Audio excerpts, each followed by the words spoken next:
নমস্কার, আমি পাপন রয়, বিটি অ্যান্ড ইভিনিং কলেজের বিএড কোর্সের প্রথম সেমিস্টারের একজন ছাত্র।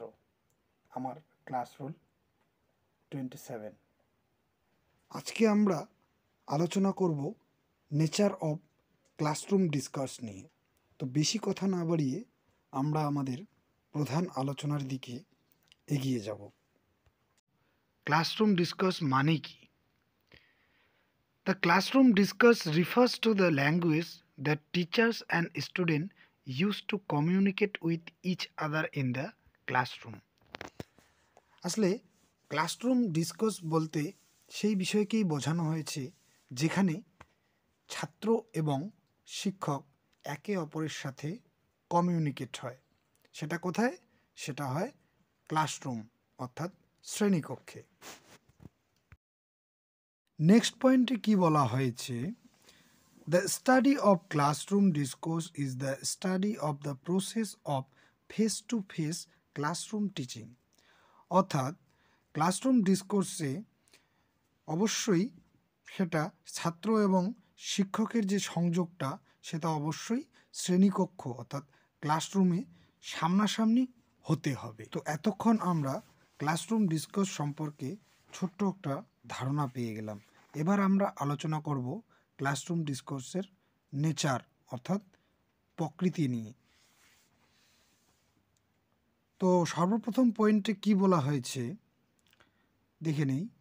It is a form of communication either in spoken or written form. অর্থাৎ এখানে বলা হয়েছে যে এটা একটা এইরকম বিষয় যেখানে কথার মাধ্যমেও বোঝানো যায় অর্থাৎ অথবা লেখার মাধ্যমেও বোঝানো যায়।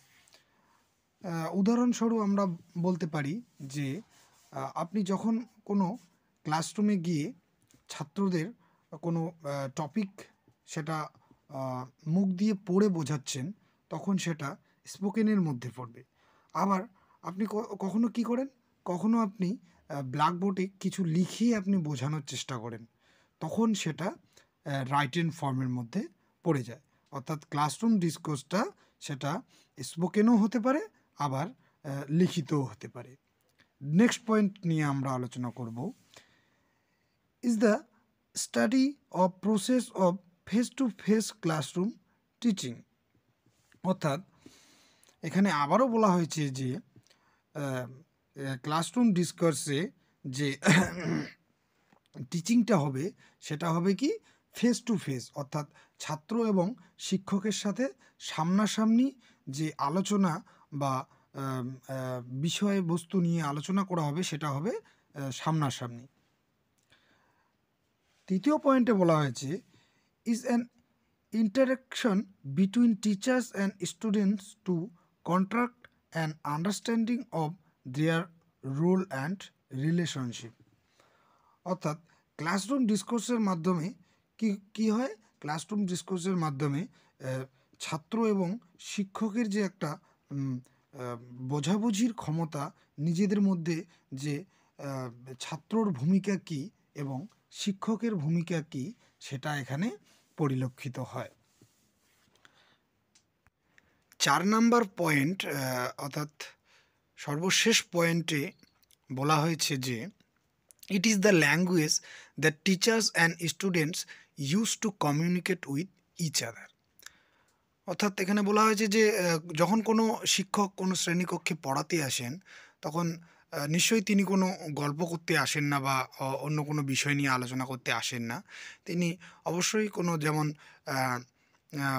হয়তো বাংলা পড়াতে আসেন, বাংলা শিক্ষক বাংলাতে পড়াতে আসেন, ইংরেজি শিক্ষক ইংরেজি পড়াতে আসেন, সায়েন্সের শিক্ষক সায়েন্স নিয়ে পড়াতে আসেন। তো এখানে ওটাই বোঝানো হয়েছে যে বলা হয়েছে যে